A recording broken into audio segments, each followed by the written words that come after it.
I called the police on my boyfriend after he let his family live in my holiday home without my permission. For context, I inherited a holiday home from my grandma a while ago. I never really use it because it's roughly a 5-hour drive away from me. The keys to the holiday home are on a rack with literally every other key to anything my boyfriend and I own. The holiday house has a security system hooked up to my phone. When it detects someone on the property, cameras turn on and I can clearly see whoever it is. My boyfriend's brother recently had his 4th child. Him and his wife currently live in a nice apartment. So 3 days ago, they were both over me in my boyfriend's house with all their kids. He was talking about anything and everything, and I was holding the baby. My boyfriend's brother eventually mentioned how I have my holiday home and how it's more than enough space for him and his wife to raise their 4 kids. My exact response was, yeah, but I'm not going to let you live there. So he went quiet after that and his wife started to collect their kids and their things. They left about 5 minutes later. My boyfriend hasn't said a word to me about the conversation, yet I'm feeling bad about my response because I know they really do need the space. So fast forward to yesterday. I wake up for work and realize my boyfriend isn't laying next to me in our bed. Nothing out of the ordinary as he works from 8:30 in the morning. When I'm finally about to walk out the door, I go to grab my keys and I notice that the keys to the holiday home are missing. I look around for them and I can't find them, so I call up my boyfriend very confused. First time he doesn't answer. Second time he doesn't answer. Third time he finally answers. The conversation went something like this. Hey, have you seen my other house's keys? He said, yes, I have them. I said, cool, why would you have them though? He said, I grabbed them by accident. I'll return them when I get home from work. So I thought everything would be fine and I continued with my day and went to work. Everything was normal. Midday through the workday, I got a notification from the house's security system. I opened it and I see my boyfriend, his brother, and his family all outside the door with a moving van in the back. I was absolutely fuming. When I got home, my boyfriend was already there acting as if everything was normal. I started screaming at him, asking why the hell he moved his family into my house without my permission, after I told them no. He tried to justify it, saying that he had to help his family. It honestly made me even more angry. I told him that we're over, and he has one day to get his brother and his family out of my house or I'm calling the police on all of them for trespassing. This has all happened around 6 days ago. He hasn't called me or anything, but I fully intend to go through with my threat. The problem is that I know that they're struggling right now. This didn't stop me though.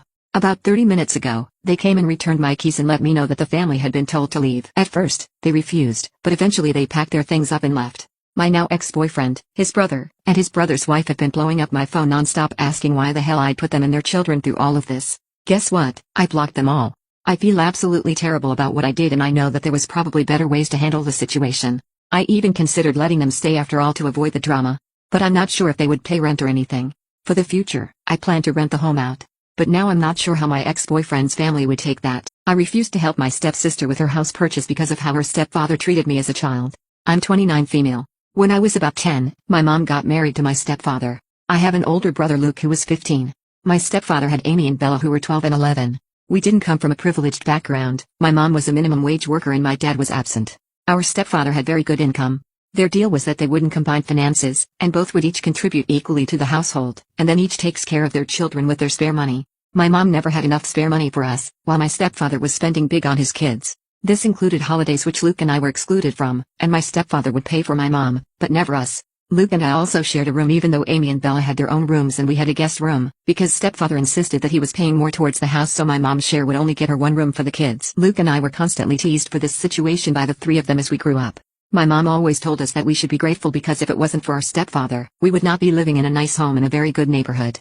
Luke and I became determined to be able to take care of ourselves so that we wouldn't need to take nonsense from anyone anymore. We have both done quite well with our careers and finances and we are in a very good place. Since turning 18 and moving out, my relationship with the three of them has been very limited. I wouldn't call us friends, but we can exist peacefully if we are in the same place. I visited my mom recently and my stepfather mentioned that Amy wants to buy a house now that she's pregnant. He asked me if I'm able to help out a little with the deposit. The house is $500,000 and she needs a $150,000 deposit. She has $100,000 so far. $25,000 on her own. $25,000 from her mom and $50,000 from stepfather. He was asking if Luke and I can help cover the extra $50,000. And he said he'd pay us back as part of the inheritance eventually. I said, no. He insisted that Luke and I both own our houses outright and with our income. So we should be able to help. I said whether I can or not is irrelevant. My answer is no. And it will stay that way. He reminded me that Luke and I each gave $10,000 to our cousin for buying a house as a gift.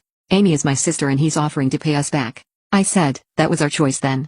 This is my choice now. He insisted that we should be willing to help out our family if we're able to.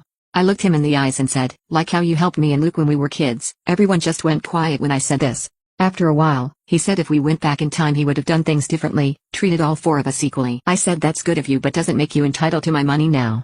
He said he knows he is not entitled, that's why he's asking and promising to pay it back. I said the answer still is no, not entitled to a loan either. My mom later told me I could have turned him down without being a jerk or bringing up childhood which he already feels guilty about. Am I the jerk here? My family to abandon me is becoming homeless. I refuse to help them now that I'm wealthy. I am my mother's oldest biological child. When I was 6 years old my father passed away and she remarried my stepdad when I was 8 years old. When I turned 9, I was sent away to live with my father's sister who lived states away because her husband didn't want me to live there anymore. They used to pay my aunt some money to watch me, but when I turned 14 years old, that all stopped. My aunt and uncle worked low-paying jobs and had 2 of their own children, so they couldn't afford the extra expense of having me around without that financial help. Despite that, they let me stay and continued to treat me like one of their own. I loved them. I very rarely saw my mom. I think I saw her maybe 5 times between the ages of 9 and 18. She never even called me. She went on to have 3 more children. A son who's 19 now, a daughter who's 18, and a son who's 16 with my stepdad. Growing up, I used to talk to my siblings and parents on social media to see what their lives were like, and it was the polar opposite to mine. They regularly went on really expensive vacations, lived in a ginormous house, and owned all of the latest gadgets. I went to college and I got married at 23 years old. My mother and siblings have no idea that I'm married. I'm currently 28 and doing well financially. I own a house, we have several very profitable investments and work high-paying jobs. My cousins, a 30-year-old female and a 27-year-old female, and I all contribute to help my aunt and uncle to finally purchase their own home last year. Recently my mom showed up to my aunt's house begging for financial help. The story was my stepdad suffered from a gambling addiction a few years ago and gambled all of their savings, losing everything in the process. Now, with the Rona, he's lost his job and they can't afford to keep their house without any help. My aunt explained that she didn't have any money to help her, and when my mother demanded to know how she could afford her new house if she had no money, she explained what me and my cousins had done for her. My mom then asked for my number. When she called me and explained the situation, I told her I couldn't help. She kept begging me and claimed my siblings would be made homeless if I didn't help them. I told her, maybe you should get a job or sell some of this crap you have, or maybe you shouldn't have abandoned me when I was a child and I needed you. Where were you? I needed you. And now you need me? That's when I decided I knew exactly how to handle this. An eye for an eye. So what I did was, my sister wants to take back my child that I adopted from her, so I revealed I married her ex-boyfriend. I'm 36 and my sister Naomi is 29. When Naomi got pregnant when she was 18, she decided to give her baby up for adoption. I'm infertile and I knew I couldn't have kids, so when Naomi said she was giving her baby up for adoption, I decided to be her mom. Naomi went no contact 5 months after giving birth. Naomi got pregnant by her boyfriend, Terry. Their relationship was perfect, but after the birth of the child, Terry broke up with Naomi. But when Veronica, the baby, was 2, Terry messaged me on social media because he wanted to spend time with the baby. So we set up a time for us to meet. He bonded with his daughter and we fell in love with each other and that man is now my husband of 7 years. Naomi has no idea about this, and me and Terry vowed to keep it a secret because who knows how she would react that I married her ex-boyfriend. So going back to my sister. She called me yesterday. Although I was surprised at her call I picked up. We made some small talk and then she said she had just gotten married a year back and both of them wanted children but couldn't because her husband was infertile but really wanted kids. She started demanding me to give back the baby I adopted from her. I was speechless for a few moments before replying that if she wants to meet my child as an aunt, she is more than welcome to, and we both can sit Veronica down and explain the reason for her absence but she can't just ask me to give up my child. She says she'll sue me as she's the birth mother. I told her she was out of her mind. I then told her that I married Terry, her ex-boyfriend, and I wasn't gonna take Veronica from me and Terry. She exploded calling me names and saying that I stole her life. I got too emotional and hung up. Terry came home from work and after explaining to him what happened, he was beyond furious. I then got a call from my parents saying I was a jerk for telling Naomi she couldn't see her baby. I told them I never said that and I welcomed her to bond with Veronica. But they refused to listen and said I was being insensitive and harsh and flaunting my family. Terry said there's no way he was letting my sister have full custody and I agree. I legally adopted Veronica at birth. Terry adopted her too after we got married. Naomi never wanted kids and I feel the only reason why she wants Veronica now is because her husband wants kids. Wanna be careless with our baby? Fine, now he's gone. My wife has a horrible habit that I discovered 2 months ago. We were ordering lunch on the Subway app, and I told her to pick a location that has a drive-thru so we don't have to go inside and take the baby out of the car, just to clip him back in a few minutes later. She told me it's no big deal to leave the baby in the car to run in, and pick it up super fast. I had no idea she had ever done this. I told her I was not comfortable with her leaving him in the car alone even for a minute, and she told me that she's been doing it since he was born and it's always been fine. Oh my god, that is not okay. She told me she does it to pick up food, run into the post office or pharmacy. I was floored. We don't live in a horrible area, but it's also not super safe either. If it was, that is no excuse under any circumstance. I told her to not ever do this again.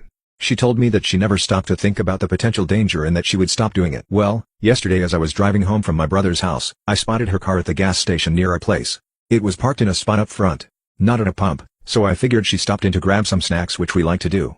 I decided to stop and go in and say hi to her and get some food. I pulled in and parked next to her. However, when I got there, I was furious to find our son in the car seat. The car wasn't even locked. Oh, she's asking for a CNN story. I don't know what came over me, but in that moment, I decided to take my son and put him in my car. He's got a car seat in there too. I then drove to the other side of the gas station parking lot and waited for my wife to come out. It took over 10 minutes for her to appear. When she saw that he was gone, she looked stunned for a second and then started to frantically look around and broke down in tears. I didn't let it go long. After this, I saw her pull her phone out, presumably to call 911.